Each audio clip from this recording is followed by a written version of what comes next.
So you want to snipe, but what actually works? In this video, I'm going to show you just that with both mythic and non-mythic versions that are highly effective. Hey guys, it's Dan and welcome back to Unified Gaming. So they're finally here. Here are my snipers for the current patch. It's been a while, but I've been hard at work testing on the PTS and on the live server to find the builds that hit the hardest, have the best sustain, and can even bring down tanky players if you wish. So there's something for everyone, and they're both mythic and non-mythic options. If you do like my videos, then make sure that you do comment, and you are subscribed, because I will be posting gameplay for the builds going forward. And I will be also live streaming over on YouTube on Saturdays, so you can see them in action there. And before I get any further, I want to say a huge thank you to all the people on Patreon who help make these videos possible and get early access. And a massive thank you to anybody that has supported me so far on PCNA. If you're unaware, I've recently moved to PCNA where I've lost all of my gold, all of my items, all of my crown stuff like the banker, the merchant, because I want to play with other people on PCNA and in a place where the game actually works. So if you want to help myself over there just with builds and stuff to get them out quicker, donating gold, materials, you name it, will be incredibly appreciated. If you do want to do that, is at Unified-Gaming, so that's at Unified-Gaming over on PCNA. You don't have to, but it does help. As with the builds, I'm going to show about 7 builds today with different sets, different combinations, pros and cons. So do watch all of them because you need to find what's right for you. And I'm going to go through and just talk about a few key differences with some of the skills and how you can set them up. So first up, race wise, the race actually doesn't make much difference between any of the builds. If you want to have the most damage, it's Dark Elf or Khajiit. It's as simple as that. You can see I'm a Khajiit currently because a Khajiit gives you access to the Feline Ambush passive, which decreases your detection radius and stealth by 3 meters, and it gives you bonus crit damage and healing. When I was running the numbers testing against a static target, somebody who had the same armor, every single test between Khajiit and Dark Elf, the damage actually was almost the same between all of them. So there's no real difference in damage between the races. What it comes down to is, do you want to be able to get closer to the enemy or get easier into sneak? If so, Khajiit. If you want to be able to spam cloak a bit more and have a bit more stamina, go range build to a melee build and get much closer because of this passive. You also do get some stam recovery and health recovery and stuff, which is not massive, but it does help. As with our attributes and stuff, you generally want to go with 64 in stamina for pure damage, but I do appreciate not everybody wants to run with 24,000 health, so going with some health can be a good investment. I do like to mix it up and go 16 health and 64 stamina, and that will give you about 27k health, which is plenty to survive with, especially with Undeath. Mundstone wise, we are using the Lover, and I've gone through and I've tested the Shadow, the Thief, the Warrior, and the Lover was giving me the hardest hitting crits and the hardest hitting damage overall, just because our penetration isn't high enough, and this was against somebody with 27,000 resistance, which is quite common. If you're on a tanky platform, use the Lover. If, however, you're on a platform where people are squishy or have low crit resistance, then the Shadow can become a great option for you. And you will see that I am a vampire stage 2 at least. For all of these builds, you do need to be a vampire, and a vampire will give you access to 2 useful things, and it also lets you move around at full speed. So this is a really great passive. Move around at full speed, chuck and dial at Bray, permanent sneak. It's amazing. You can also get this strike from the shadows with bonus damage when you come out of cloak. So this again is just free damage. And if you want to go a bit tankier, Undeath is a great investment too, but it can hurt your sustain, so I would highly recommend using Dial Up Bray if that's the case. And these builds are shown in a moment. Another thing to mention about the skills is the way you build snipe generally is it's either burst or it's kind of burst with full up damage. So if you want as much burst as possible, focused aim with silver bolts. The silver shards morph will just give you more AoE damage, but it's the same damage. So as I said, for the most single target burst, focused aim, silver shards, this will give you just high consistent damage. If you are on a tanky platform where people are really tanky and you need follow-up damage, you are better to go with lethal arrow and use poison injection. Poison injection will help proc sets like Way of the Fire, so you get that constant uptime on that. It also puts a dot on them. And if you go with lethal arrow, you get poison status effect and minor defile, reducing their healing. So bonus dot damage, and they can't heal as much. So it's really, really good for tanky metas. Personally, I prefer going with focused aim, and I like using silver bolts. I have tried both, which you can see in the gameplay at the start of the video, and I just prefer this because it hits harder, like it's more consistent. And that's the big thing about these builds that I'm going to show, is they're consistent. They're good for all sorts of things. Another important thing to mention with the skills is access to the hemorrhage passive, which I will touch upon in the right builds. As for the champion points, this is the same for all of them. In the blue, get all the yellow stuff, and you want to get fighting finesse, master at arms, deadly aim, and a choice that is up to you.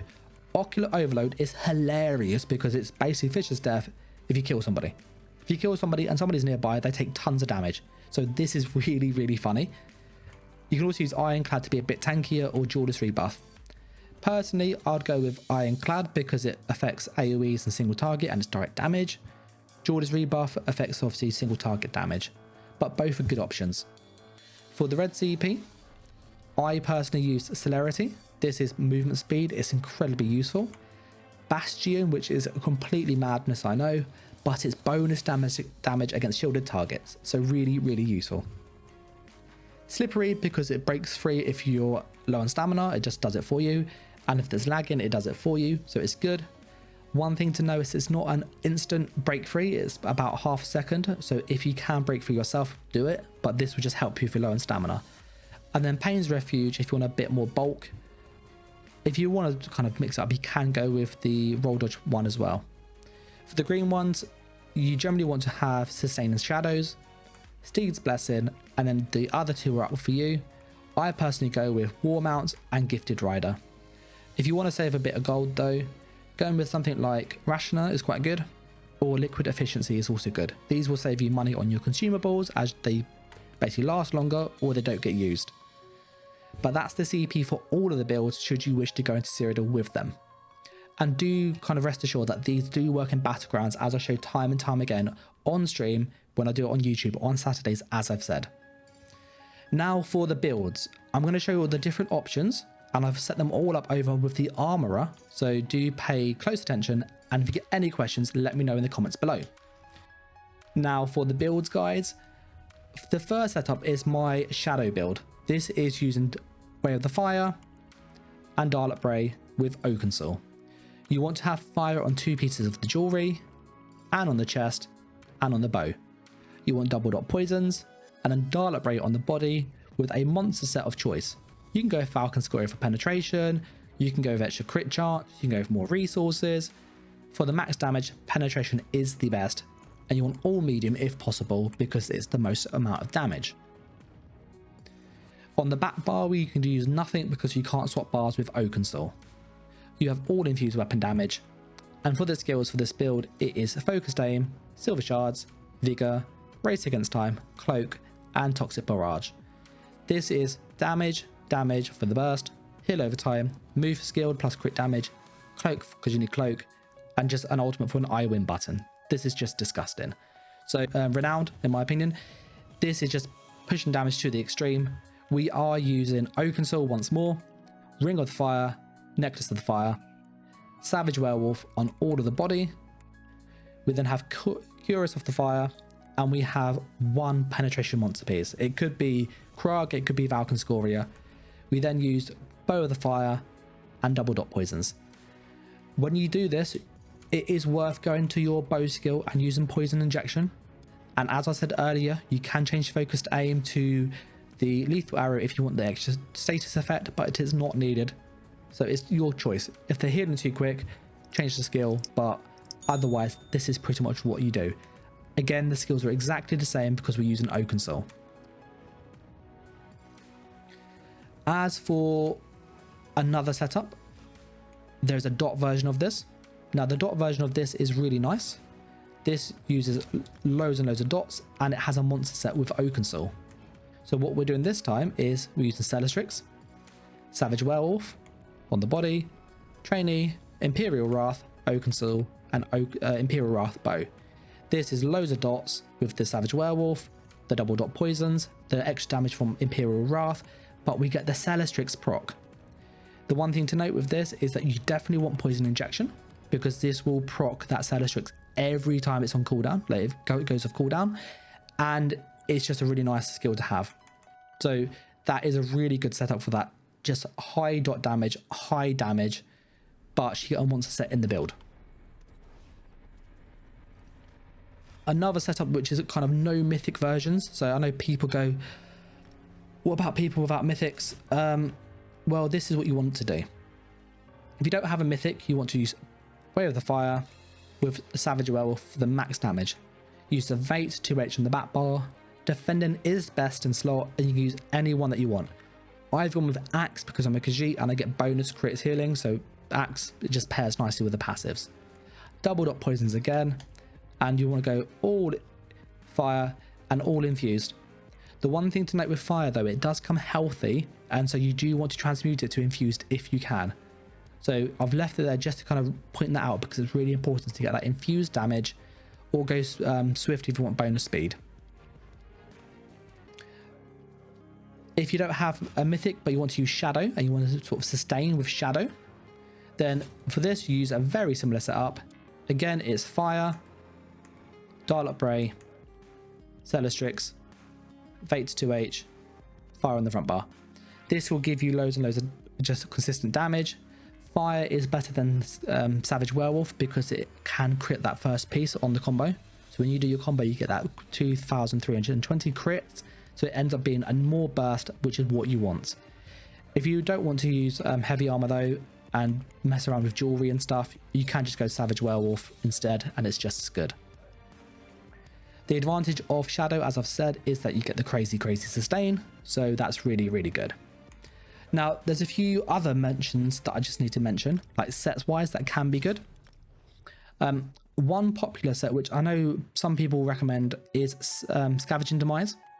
So when you deal critical poison damage to an enemy, lethal arrow, you spawn a more, attacks people after 2 seconds, doing almost 17,000 tooltip. It is so much damage. The issue is that this misses so many people. So for me, I don't like it. It's good. I'm not saying it's bad, but I prefer consistent damage. That if I'm going to attack somebody, I know I'm going to get the damage in. Whether they are tanky or squishy, I'm going to do the damage regardless. This is phenomenal if it lands. If this lands, it's like a one-hit kill with the combo, but you can't guarantee the land, and that's the issue. So just something to bear in mind. Another thing to mention is that you can't stun people from snipe anymore at range. So other creators do recommend things like Defilers, which is really good. The issue is that it takes a couple seconds for the hunger to spawn, and then by the time it's spawned, the person normally ran away from it, so they don't get stunned. So this is an option, but it's not my go-to for the stun. I personally prefer using Celestrix, as I've said, because it applies the stun much quicker, and you also get similar damage. Plus, you can use poison injection, have this just automatically re-proc. So it's a really, really good thing.